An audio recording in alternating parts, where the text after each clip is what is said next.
राधे राधे दोस्तों, जय श्री कृष्णा। तो आइए श्रवण करते हैं सप्तशती का 8वां अध्याय, रक्त बीज का वध। मैं अणिमा आदि सिद्धमयी किरणों से सुशोभित भवानी का ध्यान करता हूँ। उनके शरीर का रंग लाल है, नेत्रों में करुणा लहरा रही है तथा हाथों में पास, अंकुश, बाण और धनुष शोभा पाते हैं। महर्षि मेधा ने कहा, चंड और मुंड नामक असुरों के मारे जाने से और बहुत सी सेना के नष्ट हो जाने से असुरों के राजा प्रतापी शंभु ने क्रोध युक्त होकर अपनी संपूर्ण सेना को युद्ध के लिए तैयार होने की आज्ञा दी। उसने कहा, अब युधायुध नामक 86,000 सेनापति अपनी सेनाओं के साथ युद्ध के लिए जाएं और कंबू नामक 84 सेनापति भी युद्ध के लिए जाएं और कोटिवीर नामक 50 सेनापति और धम्रकुल नाम के 100 सेनापति प्रस्थान करें। कालक दैत्य मौर्य और काल के यह दैत्य भी मेरी आज्ञा से सजकर युद्ध के लिए कूच करें। भयानक शासन करने वाला असुरों का स्वामी शुंभ इस प्रकार आज्ञा देकर बहुत बड़ी सेना के साथ युद्ध के लिए चला। उसकी सेना को अपनी ओर आता देखकर चंडिका ने अपनी धनुष की टंकोर से पृथ्वी और आकाश के बीच का भाग बुझा दिया। हे राजन, इसके पश्चात देवी के सिंह ने दहाड़ना आरंभ कर दिया और अंबिका के घंटे के शब्दों ने उस ध्वनि को और भी बढ़ा दिया। धनुष की टंकार, शेर की दहाड़ और घंटे के शब्द से पृथ्वी और आकाश के बीच का भाग गूंज उठा और उसके साथ ही देवी ने अपने मुख को और भी भयानक बना लिया। ऐसे भयंकर शब्द को सुनकर राक्षसी सेना ने देवी तथा सिंह को चारों ओर से घेर लिया। हे राजन, उस समय दैत्यों के नाश के लिए और देवताओं के हित के लिए ब्रह्मा, शिव, कार्तिकेय, विष्णु तथा इंद्र आदि देवों की शक्तियाँ जो अत्यंत पराक्रम और बल से संपन्न थीं, उनके शरीर से निकल कर उसी रूप में चंडिका देवी के पास गईं। जिस देवता का जैसे रूप था वैसे आभूषण थे और जैसा वाहन था वैसा ही रूप, आभूषण और वाहन लेकर उन देवताओं की शक्तियां दैत्यों से युद्ध करने के लिए आईं। हंस युक्त विमान में बैठकर और रुद्राक्ष की माला तथा कमंडल धारण कर के ब्रह्मा जी की शक्ति आई। वृषभ पर सवार होकर, हाथ में त्रिशूल लेकर, महानाग का कंकड़ पहन कर और चंद्ररेखा से भूषित होकर भगवान शंकर की शक्ति महेश्वरी आई और मोर पर रूढ़ होकर हाथ में शक्ति लिए दैत्यों से युद्ध करने के लिए कार्तिकेय जी की शक्ति उन्हीं का रूप धारण करके आए। भगवान विष्णु की शक्ति गरुड़ पर सवार होकर शंख, चक्र, शंख, गदा, धनुष तथा खड्ग हाथ में लिए हुए आए। श्री हरि की शक्ति 12 का शरीर धारण करके आई और नृसिंह के समान शरीर धारण करके उनकी शक्ति नरसिंही भी आई। उसकी गर्दन के झटकों से आकाश के तारे टूट पड़ते थे और उसी प्रकार देवराज इंद्र की शक्ति इंद्री में ऐरावत के ऊपर सवार होकर आई।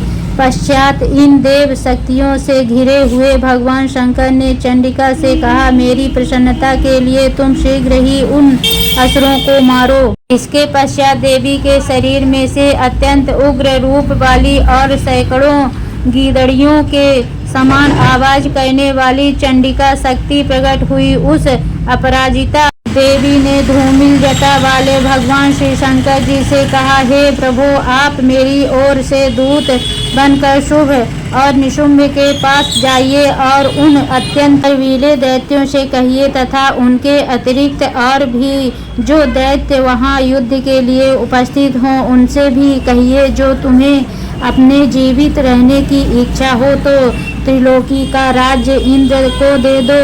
देवताओं को उनका यज्ञ भाग मिलना आरंभ हो जाए और तुम पाताल को लौट जाओ। किंतु यदि बल के गर्भ से तुम्हारी लड़ने की इच्छा हो तो फिर आ जाओ। तुम्हारे मांस से मेरी योगिनियां तृप्त होगी। चूंकि उस देवी ने भगवान शंकर को दूत के कार्य में नियुक्त किया था, इसीलिए वह संसार में शिवदूती के नाम से विख्याता हुई। भगवान शंकर से देवी का संदेश पाकर उस दैत्यों के क्रोध का कोई आर पार न रहा और वह जिस स्थान पर देवी विराजमान थी वहां पहुंचे और जाने के साथ ही उस पर बाणों और शक्तियों की वर्षा करने लगे। देवी ने उनके फेंके हुए बाणों संयुक्त त्रिशूल और फरसों को अपने बाणों से काट डाला और काली देवी उस देवी के साथ आगे खड़ी होकर शत्रुओं को त्रिशूल से विदीर्ण करने लगी और खटबांस से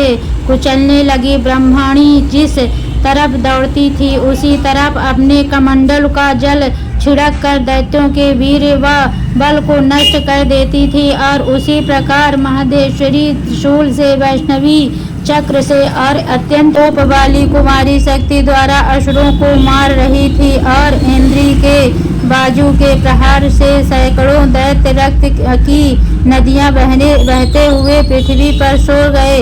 वाराही के कितने ही राक्षसों को अपनी थूथन द्वारा मृत्यु के घाट उतार दिया। दाढ़ों के अग्रभाग से कितने ही राक्षसों की छाती को चीर डाला और चक्र की चोट से कितनों ही को विदीर्ण करके धरती पर डाल दिया।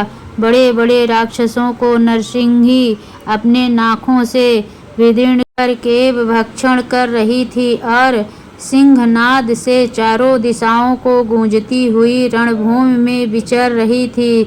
शिवदूती प्रचंड अट्टहास के कितने ही दैत्य भयभीत होकर पृथ्वी पर गिर पड़े और उनके गिरते ही वह उनको भक्षण कर रही थी। इस तरह क्रोध में भरे हुए मात्र कणों द्वारा नाना प्रकार के उपयोग से बड़े बड़े असुरों को मारते हुए देखकर राक्षसी सेना भाग खड़ी हुई और उनको इस प्रकार भागता देखकर रक्तबीज नामक महापराक्रमी राक्षस क्रोध में भरकर युद्ध के लिए आगे बढ़ा।